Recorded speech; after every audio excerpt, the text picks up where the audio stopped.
नमस्कार बंधुरा झर्णा झुमा किचेने सबाइके स्वागत। आज आमी कुमड़ो दिए एक निरामिष रेसिपि करब, सम्पूर्ण निरामिष करब और खूब कम मशला दिए এই রান্নাটা আমি করব। সেই জন্য দেখেন এখানে আমি কুমড়ো কেটে নিয়েছি আর কুমড়োগুলো দেখেন ডুমো ডুমো করেই কেটে নিয়েছি। সেম সাইজে আলুটাও কেটে নিয়েছি আর এখানে নিয়ে নিলাম কাঁচা লঙ্কা। তাহলে এখন আমি রান্নাটা শুরু করে দিই। কুমড়োর তরকারিটা রান্না করার জন্য প্রথমে আমি একটা স্পেশাল মশলা বানিয়ে নেব। এখানে দেখেন কিছুটা আমি তেজপাতা নিয়ে নিয়েছি, গোটা ধনে আর দিয়ে দিলাম জিরে। এগুলো একটু শুকনো খোলায় ভালো করে ভেজে নেব।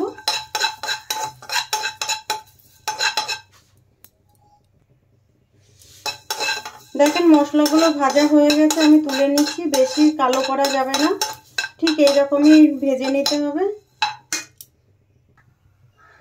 কড়াইতে আমি দিয়ে দিলাম সরষের তেল আর এই কুমড়ো রেসিপিটা আমি সরষের তেল দিয়েই রান্না করব।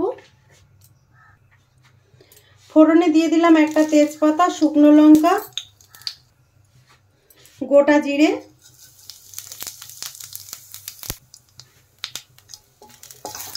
মশলাগুলো একটু ভালো করে ভেজে নিতে হবে। দেখেন জিরে খুব সুন্দর ভাজা হয়ে গেছে। এখন আমি কুমড়ো আর আলুটা দিয়ে দিলাম।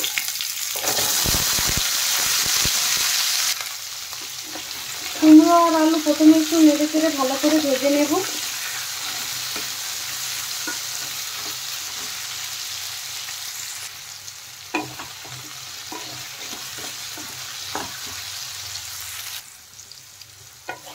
দেখেন আলু আর কুমড়ো কিন্তু ভালো করে আমার ভাজা হয়ে গেছে। টেস্ট হিসাবে আমি নুন দিয়ে দিলাম, হলুদ গুঁড়ো দিয়ে দিলাম, কাঁচা লঙ্কা। কাঁচা লঙ্কাগুলো আমি একটু চিড়ে দিয়েছি আর আদা আর জিরে একসাথে আমি বেটে নিয়েছি, সেটা দিয়ে দিলাম।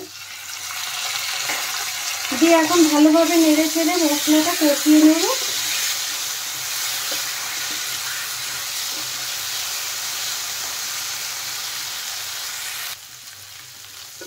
দেখেন মশলার সাথে কুমড়ো আর আলু কিন্তু ভালোভাবে কষানো হয়ে গেছে।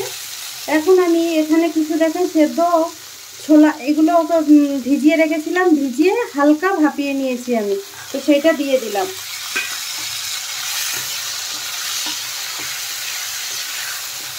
নেড়ে চেড়ে ভালোভাবে মিশিয়ে দিচ্ছি। এইভাবে কিন্তু কুমড়োটা রান্না করলে খেতে খুব ভালো লাগে। আর আপনার এই রেসিপিটা কিন্তু পুরি, পরাটা, রুটির সাথে খেতে পারবেন। দেখেন ভালোভাবে কষানো হয়ে গেছে। এখন আমি জল দিয়ে দেব।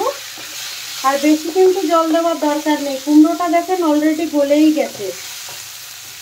খুব সামান্যই জল দিলাম।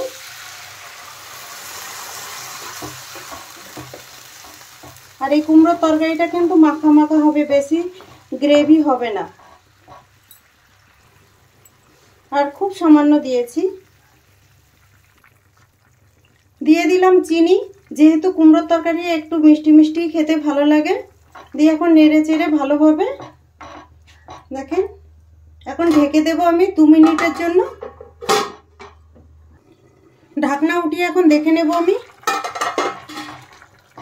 দেখেন এখানে দেখেন কুমড়ো একদম গলে গেছে আর আলুটাও কিন্তু একদম গলে গেছে। দেখেন খুব সুন্দর গলে গেছে। যেই মশলাটা আমি আগে ভেজে নিয়েছিলাম সেই মশলাটা আমি দেখেন বেটে নিয়েছি, সেই মশলাটা এখন দিয়ে দিলাম। দিয়ে একটু নেড়ে চেড়ে 5 মিনিট হতে দেব। আর ঝোলটা দেখেন কি সুন্দর গাঢ় হয়ে গেছে, মাখা মাখা হয়ে গেছে। আর কুমড়োর তরকারি কিন্তু এইরকমই খেতে ভালো লাগে। তৈরি হয়ে গেছে, আমি এখন নামিয়ে নেব। আর এটা ঠান্ডা হয়ে গেলে কিন্তু একদম জমে যাবে।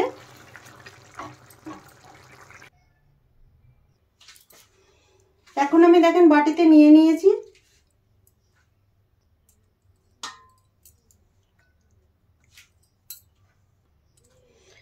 তৈরি হয়ে গেছে কুমড়োর ছক্কা। এই রেসিপিটা যদি আপনাদের ভালো লাগে তাহলে আমার চ্যানেলটাকে সাবস্ক্রাইব করবেন, লাইক করবেন, কমেন্ট করবেন আর অবশ্যই শেয়ার করবেন। আর আমি যেভাবে বানিয়েছি এইভাবে আপনারা দিনে বানাবেন আর খেয়ে প্লিজ আমাকে কমেন্ট করে জানাবেন।